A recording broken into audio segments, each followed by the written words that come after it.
ఆహ్, తిరుమల తిరుపతి దేవస్థానానికి సంబంధించి కీలకమైనటువంటి అడుగు. ఇప్పుడు జాగ్రత్తగా ఆలోచించి తీసుకోవాలి. వాస్తవంగా వైకుంఠ ఏకాదశి ఒక్కరోజు జరుగుతది. ఆ రోజున ఉత్తర ద్వార దర్శనం.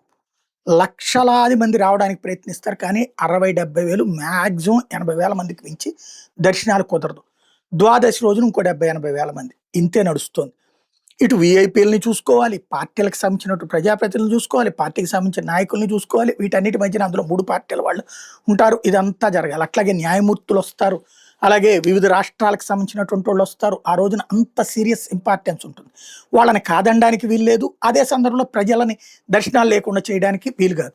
దాని మీదన వైఎస్ఆర్ కాంగ్రెస్ పార్టీ అధికారంలో ఉన్నటువంటి సందర్భంలో కరుణాకర్ రెడ్డి కావచ్చు, అంతకుముందు సుబ్బారెడ్డి కావచ్చు చేసిన ప్రయత్నంతో ఆ పండితులందరితో మాట్లాడాక వైకుంఠంలో శ్రీనివాసుని గడియలు, ఇక్కడ గడియలు లెక్క కట్టి 10 రోజుల పాటు దర్శనాలు ఇవ్వడం ముఖ్యం అన్నటువంటిది అవసరం అన్నటువంటిది నాడు చెప్పడంతో లాస్ట్ అప్పట్లో వైసీపీ ఉన్నప్పుడు 10 రోజుల పాటు వైకుంఠ ద్వార దర్శనాలు పెట్టారు. డబ్బుకి డబ్బు వచ్చింది. అట్లాగే అనేక మంది దర్శనం చేసుకున్నారు. దాన్ని విమర్శించింది డబ్బు కోసం అన్నటువంటిది నాడు విపక్షంలో ఉన్నటువంటి తెలుగుదేశం. అట్లాగే ఎవరో శ్రీనివాసానంద స్వామి లాంటి వాళ్ళు దాన్ని విమర్శిస్తూ వచ్చారు. ఇప్పుడు తెలుగుదేశం కూటమి అధికారంలోకి వచ్చింది. లాస్ట్ ఇయర్ 10 రోజులు ఇచ్చారు. అప్పుడే తొక్కిసలాట్లో చనిపోయినటువంటి సంఘటనలప్పుడు మళ్ళీ చర్చకొచ్చింది. వైసీపీది మనం అమలు చేయాలా లాంటి. బట్ భక్తుడికి ఎంత అవకాశం కల్పిస్తే అంత బెటర్. 10 రోజులు కాదు 20 రోజులు పెడితే తప్పులేదు గానీ 10 రోజుల నుంచి ఒక రోజుకి 2 రోజులకి తగ్గిచ్చారంటే గనక దర్శనాలకు అంతమంది అవకాశం కోల్పోయినట్టు. రోజుకి 70, 80 వేల మంది చొప్పున 10 రోజుల్లో 8 వేల 80 వేల మందిని చూసుకుంటే 8 లక్షల మంది అవకాశం కోల్పోయినట్టు. ఆ పాపం ఎవరిది?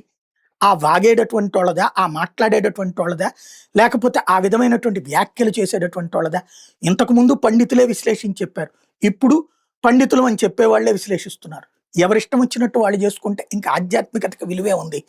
తిరుమల తిరుపతి దేవస్థానం ఎన్ని రోజులు అలాంటి వైకుంఠ ద్వార దర్శనం ఏర్పాటు చేస్తే అంత బావుంటుంది తప్పించి రాజకీయ కారణాలతో అదేం జగన్‌కేం క్రెడిట్ ఎళ్ళాలా? లేకపోతే జగనేమి గొప్పోడనేం చెప్పలేదు దాని మీద. బట్ ప్రజలకి ఉపయోగపడిందది.